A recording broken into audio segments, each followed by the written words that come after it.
기독교 역사를 보면 여러 가지 많은 논쟁들이 있어 왔습니다. 그리고 어떤 것은 해결되기도 하고 어떤 것은 해결되지 않기도 하고 지금도 싸우고 있는 논쟁들도 있죠. 그 논쟁 가운데 하나가 아마도 교회와 국가가 아닐까, 교회와 국가와의 관계입니다. 과연 기독교 신앙에서 국가를 어떻게 보아야 될 것인가? 과연 기독교적 국가관은 무엇인가? 이런 내용이죠. 교회와 국가는 과연 무엇인가? 전통적으로 한국 기독교는요, 이 정치 참여, 국가의 여러 가지 일들에 참여하는 것에 대해서 굉장히 소극적인 입장이었습니다. 특별히 저희 교회 같은 복음주의적인 전통에서는 더욱 그랬죠. 그 이유는 그 정교 분리라고 하는 어떤 교회의 전통에 기인하기 때문일 겁니다. 정교 분리. 근데 이 정교 분리라고 하는 이 단어 자체가 사실은 오해 소지를 안고 있죠. 어떻게 정치와 교회가, 어떻게 국가와 교회가 분리될 수 있겠어요? 분리될 수 없지요. 한 공간을 같이, 한 시공간에 있는데요. 이 교리의 의미는 뭐냐면요, 교회와 국가의 영역이 다르다라는 겁니다. 그러니까 여러 가지 우리들의 삶을 보면 분명히 교회와 국가가 가지고 있는 영역이 다르고 추구하는 바가 다르고 그 힘이 다르죠. 국가가 가지고 있는 힘은 어쩌면 은과 금일 겁니다. 그런데 교회가 가져야 되는 힘, 교회의 힘은 예수 그리스도의 이름에 있지요. 보이는 것과 보이지 않는 것, 물질적인 것과 영적인 것 분명히 다른 힘, 그 힘이 근원이기 때문에, 그 힘이기 때문에 분명히 둘은 서로 하나가 될 수 없는 것은 사실입니다. 그렇죠? 그러한 일들 때문에, 여러 가지 이러한 이유들 때문에 아마도 교회와 국가는 서로 화합할 수 없는 별개의 것이라고 떼어놓기 시작한 것은 아닌가. 그래서 성과 속, 교회, 세상 일과 교회 일, 그죠? 영적인 것과 또 혹은 물질적인 것, 이렇게 모든 것들을 이원론적으로 접근해서 그래서 아예 교회와 세상을 따로 띄워놓은 것은 아닌가. 사실은요, 교회와 국가가 분명히 다른 힘이 있고 다른 영역이긴 하지만, 그런데 그것을 어떻게 따로 떼어서 생각할 수 있겠어요? 물론 교회와 국가는 그 힘을 공유할 수 없습니다. 만일에 교회와 국가가 그 힘을 서로 공유하기 시작하면 그때부터 교회는 타락하게 되고 사람들은 신음하게 됩니다. 여러분, 중세 시대가 그랬잖아요. 중세 시대를 보면 교회가 국가를, 때로는 국가가 교회를 지배했던 시절도 있었는데 그때마다 교회는 타락했고 영적으로 쇠락의 길을 걸을 수밖에 없습니다. 분명히 교회와 국가는 구별돼야 하지만, 그러나 그럼에도 불구하고 교회와 국가는 끊임없이 함께 서로 가야만 하는 이런 긴장 관계에 있습니다. 교회는 국가를 향하여 절대로 무관심할 수 없는, 왜 그런가 하면 국가도 하나님의 창조물이고 거기에도 하나님의 역사가 있어야 되는데, 이 하나님의 역사를 이루어가는 것이 교회이기 때문에 절대로, 분명히 우리와 구별됨을 우리들이 인정하면서도 또 하나는 국가를 위해서 무언가 우리가 해야 하는, 국가를 향한 책임과 그리고 우리의 사명은 여전히 존재하는 이런 긴장 관계 가운데 있죠. 아마도 이것을 표현하려고 했던 것이 정교 분리가 아니었을까. 특별히 오늘 71년 전 일본의 불법적인 강점으로부터 해방된 날을 기념하는 광복절 기념주일에 다시 한번 오늘 우리는 어떻게 이 나라, 우리 조국 대한민국을 바라보고 이 사회를 어떻게 바라보고 어떻게 섬기고 어떻게 품어야 하는지 오늘 말씀을 통해 한번 생각해보고 다시 기도하는, 다시 우리 조국을 마음속에 품어보는 귀한 은혜가 저와 여러분들에게 있기를 주님의 이름으로 축복합니다. 오늘 말씀이 우리에게 그것을 증거해주고 있죠. 자, 1절 볼까요? 어떻게 시작하나요? 1절 보면 하가랴의 아들 느헤미야의 말이라, 아닥사스다 왕 제20년 기슬루월에 내가 수산궁에 있는데, 이렇게 나와요. 자, 오늘 나오는 주인공의 이름은 느헤미야라고 하는 사람입니다. 이 느헤미야는 이스라엘 예루살렘이 멸망하고 바벨론에서 멸망하고 바벨론으로 끌려간 포로, 그 포로에서 난 포로 2세입니다. 그런데 지금 세월이 흐르면서 그 바벨론이 페르시아에 의해서 멸망당하고 다시 페르시아로 끌려가서, 그래서 그 페르시아에 살고 있는 사람, 즉 이스라엘 사람 포로였습니다. 그런데 지금 그가 페르시아 제국 아닥사스다 왕 아래에서 무엇으로 있는가 하면 술 맡은 관원으로 봉직하고 있습니다. 당시 술 맡은 관원이라고 하면요, 이게 왕의 음식과 직결되면서 궁궐에서 가장 왕의 그 곁에 가까운, 왕에 가장 가까운 사람들이었습니다. 요즘 말로 하면 아마도 청와대 참모 정도는 되는 자리가 아니었을까. 가장 옆에서 왕의 술을 관리하면서 왕의 가장 큰 신임을 얻었던 사람 중에 하나. 그리고 여러분, 이 아닥사스다 왕이 누구죠? 우리가 잘 아는 에스더가 왕비로 있던 아하수에로 왕의 아들입니다. 그러니까 그는 페르시아 왕 가운데 고레스 다음으로 가는 위대한 왕이었는데, 고레스 왕이 그 선지자 예레미야가 예언한 대로 포로로 잡혀온 유대인들을 향해서 너희가 본국으로 돌아가도 좋다라고 하는 칙령을 내리게 되죠. 이에 따라서 이제 이스라엘 백성들이 3번에 걸쳐서 귀환하게 됩니다.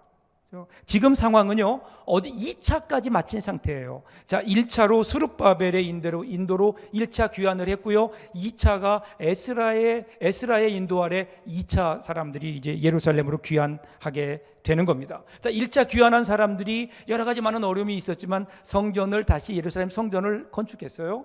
그리고 나서 이제 그 성전에서 필요한 것이 예배고 하나님 말씀이고 율법이잖아요. 학자인 에스라가 가서 이제 그들에게 율법을 가르칩니다. 그래서 이제 어느 정도 자리가 잡혀가는구나라고 생각하고 있던, 어느 정도 자리가 잡혀가는 것처럼 보였던 그 시절입니다. 자, 그런데 2절을 보세요. 2절 보시면 그 형제 가운데 하나인 하나니가 두어 사람과 함께 유다에서 내게 이르렀기로 내가 그 사로잡힘을 면하고 남아있는 유다와 예루살렘 사람들의 형편을 물은즉, 이렇게 나와요. 자, 지금 이 느헤미야라고 하는 사람은 예루살렘으로부터 800마일 이상 떨어진, 800마일이면 서울과 부산 거리의 약 4배 정도 되는 거리죠. 그곳에 살고 있습니다.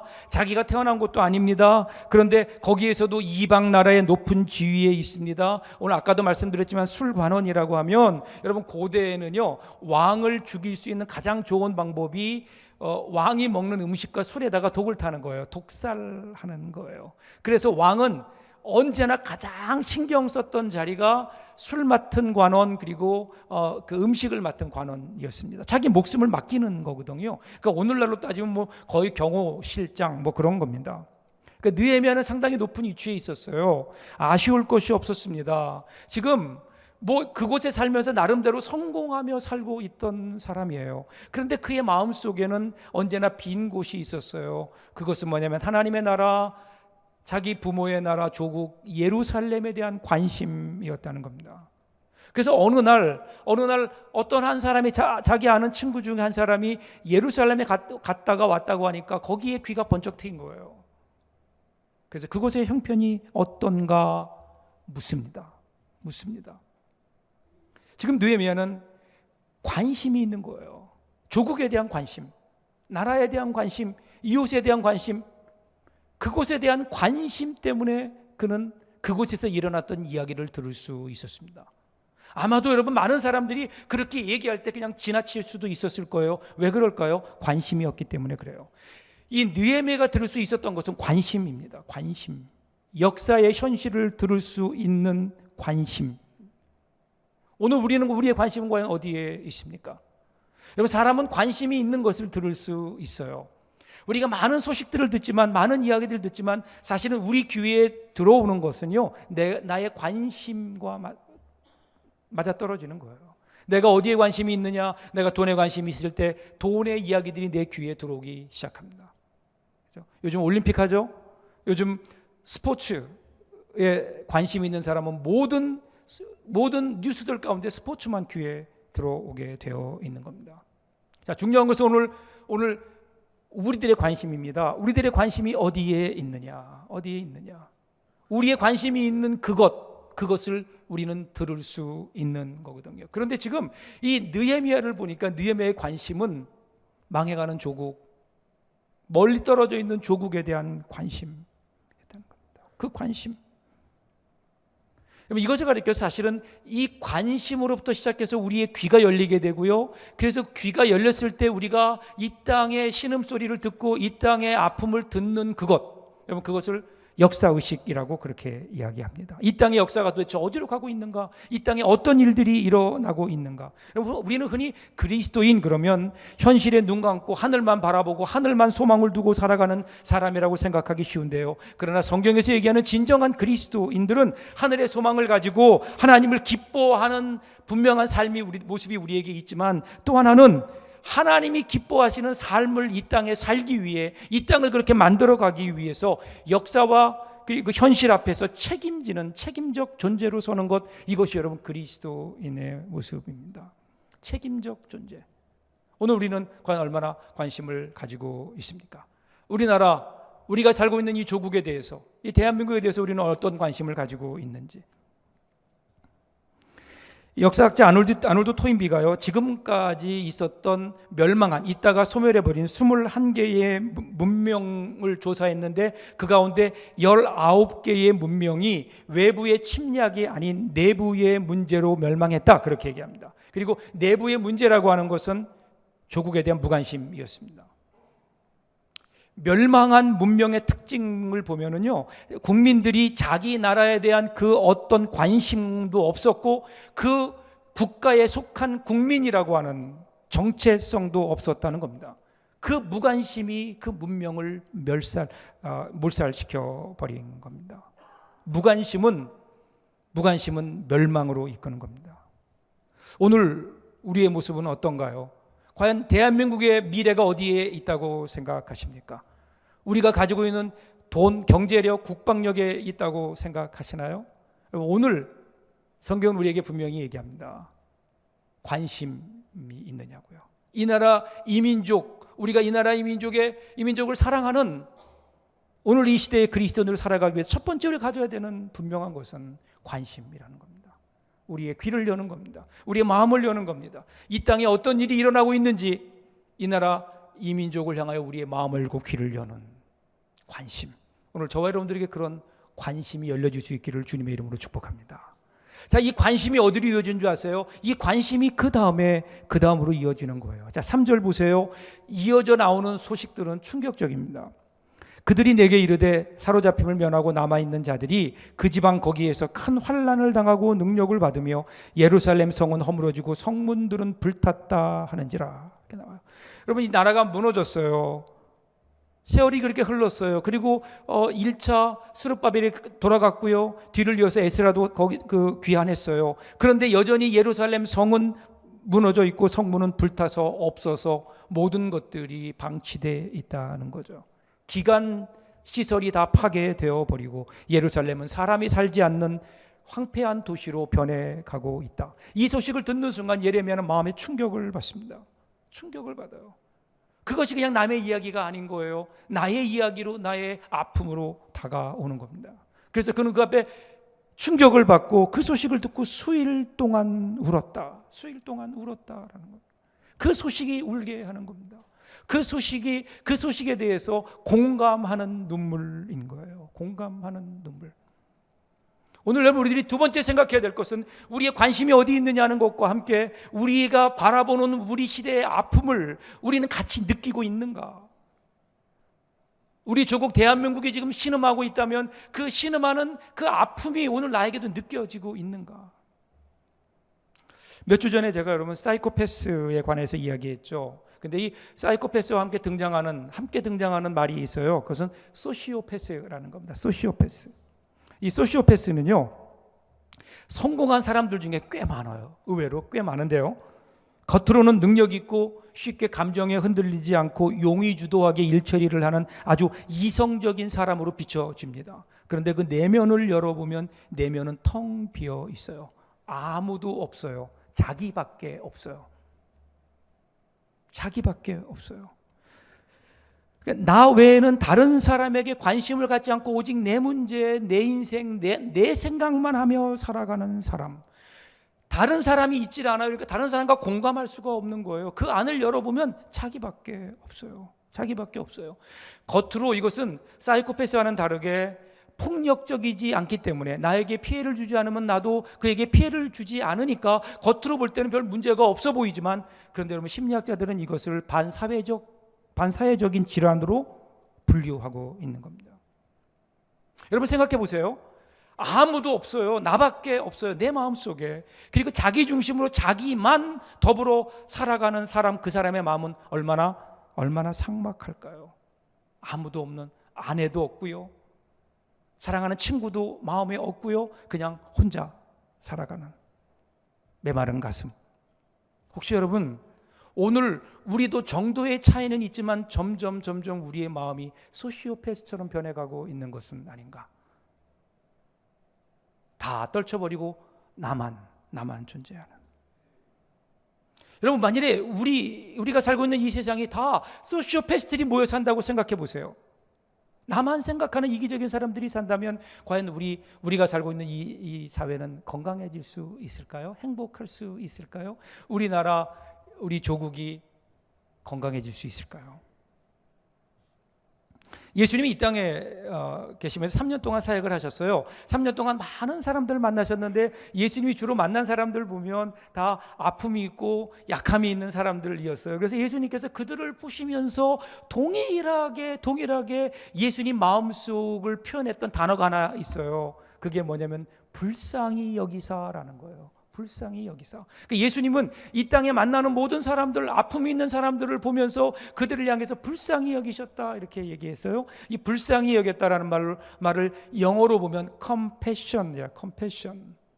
compassion이라는 말은요, come이라는 말이 함께예요. passion이라는 말은 고난이에요, 고통이에요.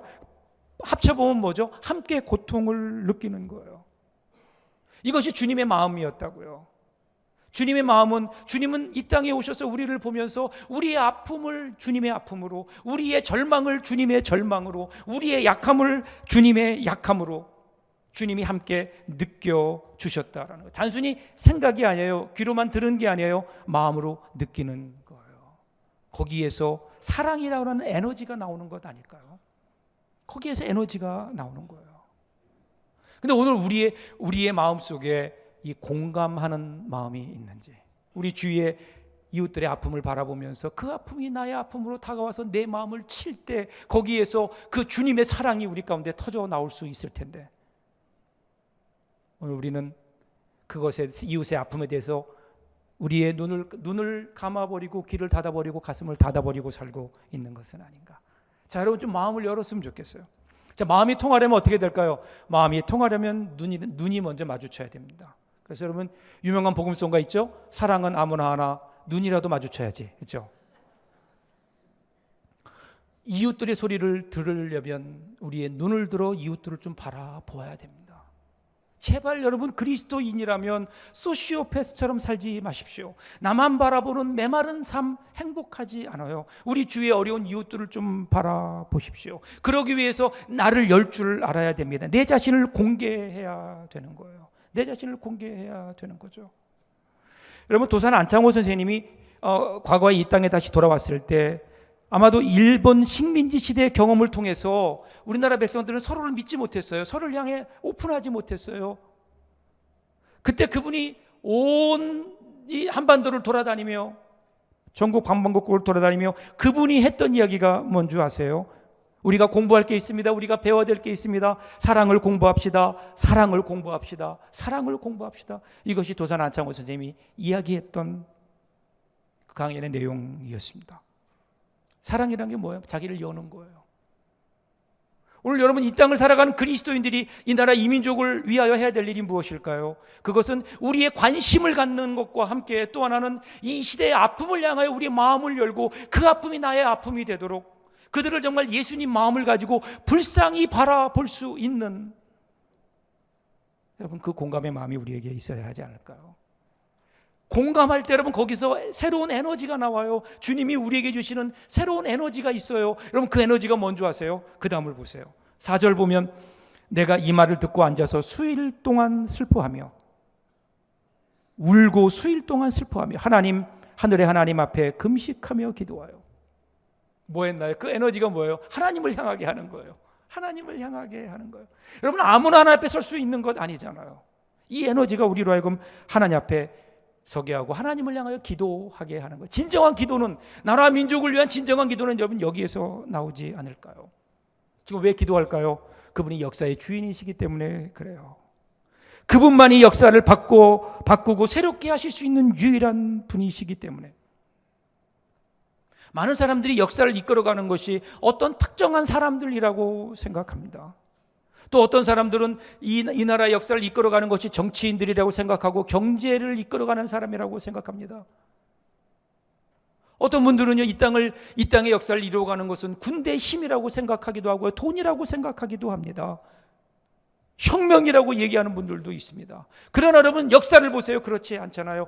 이 땅의 역사를 이끌어 가시는 분은 역사의 주인 되시는 우리 하나님밖에는 안 계신데, 그래서 여러분, 역사를 뭐라 그러죠? 히스토리라고 얘기하잖아요. 히스토리는요, his라는 말과 스토리라는 말이 합쳐진 거예요. 뭐죠? 그의 이야기예요. 그의 이야기. 여기서 그가 누굴까요? 더 대문자 his, 예수 그리스도, 우리 하나님의 이야기. 하나님이 이 땅을 이끌어 가시는 이야기가 뭐예요? 그것이 여러분 히스토리 아니에요? 근데 언제부턴가 우리가 마치 역사의 주인인 것처럼, 그래서 그는 그 아픈 마음을 가지고 나라와 자기 무너져가는 민족들, 무너져가는 조국을 가지고 하나님 앞에서 기도하는 거예요. 자, 5절 볼까요? 이르되 하늘의 하나님 여호와 크고 두려우신 하나님이여, 주를 사랑하고 주의 계명을 지키는 자에게 언약을 지키며 긍휼을 베푸시는 주여 간구하나이다. 기도를 시작하는 거예요. 근데 기도하는데 그 하나님을 소개해요. 하나님을 어떻게 소개합니까? 세 가지 모습이 나오는데 첫 번째가 크신 하나님이에요. 크신 하나님. 여러분, 문제가 아무리 커도요, 문제보다 크신 하나님. 우리가 가진 문제가 분명히 있어요. 지금 예루살렘이 무너져 있어요. 작은 문제가 아니에요. 큰 문제지만, 그런데 하나님을 바라보니까 하나님은 이것보다 더 크신 능력의 하나님이신 거예요. 누가 하나님께 기도하는 줄 아세요? 나에게 있는 문제보다 하나님이 더 커 보일 때, 그때 여러분 기도할 수 있는 것 아닐까요? 역사의 주인 되시는 하나님, 내가 가지고 있는 문제보다 크신 하나님, 우리나라 당하고 있는 어려움과 위기보다 더 크신 하나님, 이 모든 걸 해결할 수 있으신 하나님, 그 하나님이니까 우리가 기도하는 거 아니에요? 두 번째도 보세요. 주를 사랑하고 주의 계명을 지키는 자에게 언약을 지키시는 하나님. 지금 비록 상황은 지금 포로 가운데 있지만, 그런데 포로를 다시 회복시키시겠다고 약속해 주신 하나님의 약속을 믿는 믿음, 변함없으신 하나님, 신실하신 하나님, 그 하나님을 믿고 기도하는 것 아니에요? 그리고 마지막으로 하나님은 긍휼을 베푸시는 분으로 소개합니다. 이 모든 일의 근거가 뭐예요? 긍휼이라는 거죠. 긍휼이라고 하는 것은요, 내가 무엇을 받을 만하니까 하나님 우리에게 베풀어 주시는 게 아니에요. 나는 받을 자격이 없음에도 하나님이 이 큰 놀라운 은혜를 베풀어 주시는 거예요. 이것이 긍휼이에요. 여러분, 성경을 읽다 보면은요, 하나님께서 특별히 하나님의 특별한 마음을 발견하게 돼요. 하나님의 어떤 면에서는 편파적인 사랑이 가는 곳이 있어요. 그것을 성경은 네 종류의 사람으로 얘기해요. 누구죠? 어떤 사람인가요? 고아와 과부와 가난한 사람과, 그리고요, 나그네들이에요. 나그네들, 외국 사람들이 와서 그 이스라엘에 거하는 사람들이 있거든요. 왜 그럴까요?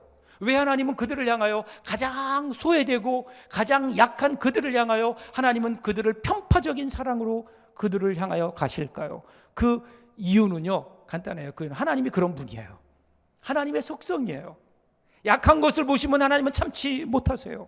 약한 것을 보면 하나님은 그곳에 계시지 못하세요. 그래서 그곳으로 내려오시는 거예요. 그래서 지금 느헤미야는 그 하나님을 향하여 하나님의 긍휼하심을 구하는 거예요. 하나님, 긍휼하심으로 우리를 덮어주옵소서. 우리는 연약하지 않습니까? 오셔서 우리를 구해 주시옵소서. 하나님을 향하여 기도하는, 그리고 하늘의 하나님께서 이 기도를 들으시는 거예요. 거기서부터 역사가 일어나지 않나요? 하나님께 기도하는. 여러분, 우리 크리스찬들이 나라와 민족을 위해서 해야 되는 가장 중요한 것 중에 하나가 이 아픔을 끌어안고 무언가 행동하기 전에 먼저 하나님 앞에 나와서 기도하고 하나님의 뜻을 구하고 하나님의 긍휼하심을 구하고 하나님의 손길을 구하는 것. 이것만큼 더 큰 애국이 어디 있을까요? 오늘부터 여러분들에게 이 기도의 에너지가 여러분들에게 있기를 주님의 이름으로 축복합니다. 자, 그런데 이 느헤미야의 이 장황한 기도가 어떻게 끝나는 줄 아세요? 마지막 11절 보세요.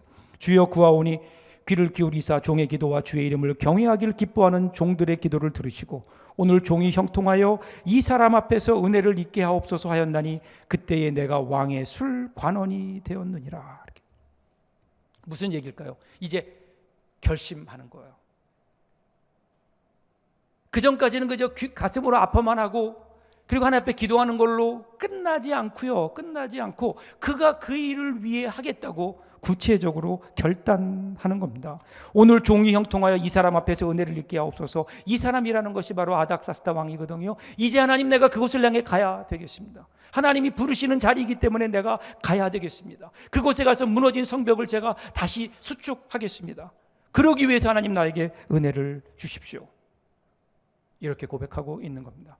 그래서 진정한 기도는요, 기도로 끝나지 않습니다. 그 기도가 삶으로 연결됩니다. 실천으로 연결되어야 되는 거죠. 기도한 대로 행동하는 겁니다. 자, 그러기 위해서 그는 자기가 가지고 있는 것을 포기해야 됐습니다. 여러분 생각해 보세요. 포로로 잡혀왔어요. 그리고 거기서 태어났어요. 그런데 지금 왕궁까지 들어가서 왕의 측근이 되었어요. 여러분 지금 느헤미야는요, 이것을 포기하고 자기가 지금 누리고 있는 안락한 삶을 포기하고 어딜 향해 가요? 아무것도 되어지지 않는 모험을 시작하려고 하는 겁니다. 그것을 지금 실천하고 있는 거죠. 그러게요, 기도는요, 말로 끝나는 게 아니에요. 구체적인 실천으로 이어져야 되는 겁니다. 지금 느헤미야는 이 실천을 위해서 자기가 가지고 있는 것들을 내려놓기 시작합니다. 그것을 포기합니다. 사실 여러분, 우리 그리스도인들 보면요, 우리의 기도가 기도에서 끝날 때가 얼마나 많은지 몰라요. 그냥 기도에서 끝나요.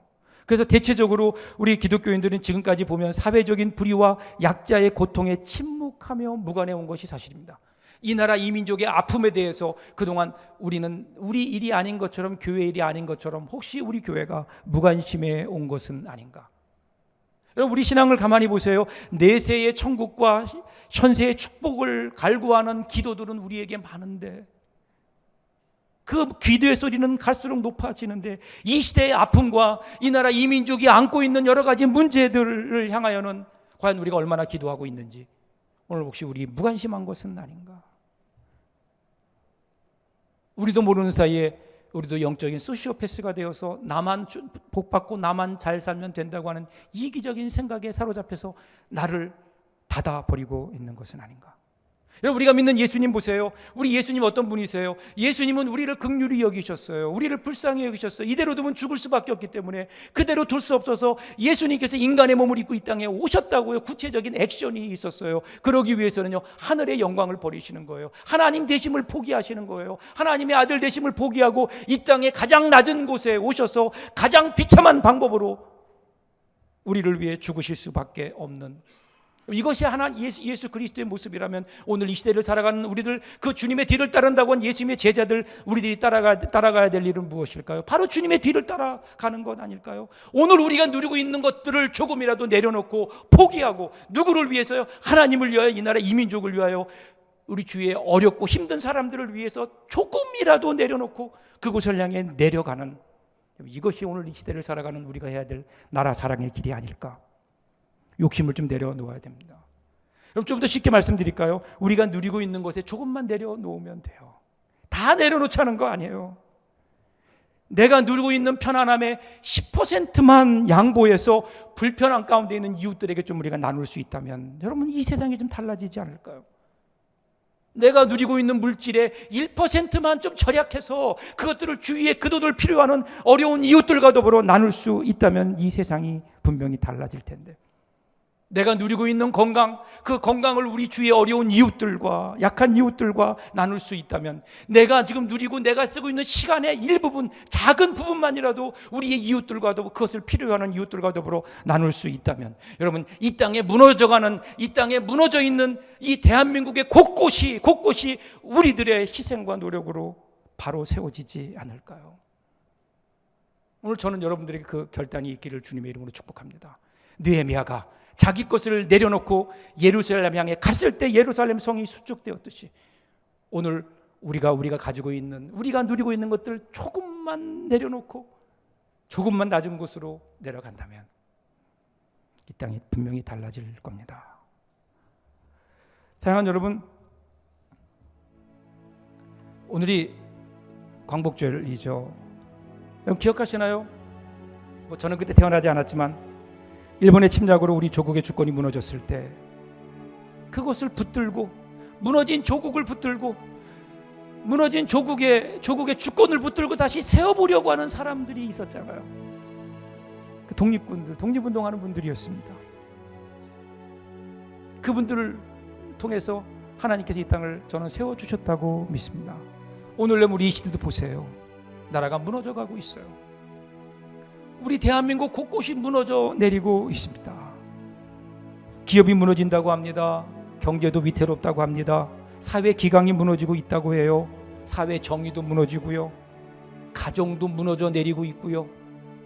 양심도 무너져 내린다고 합니다.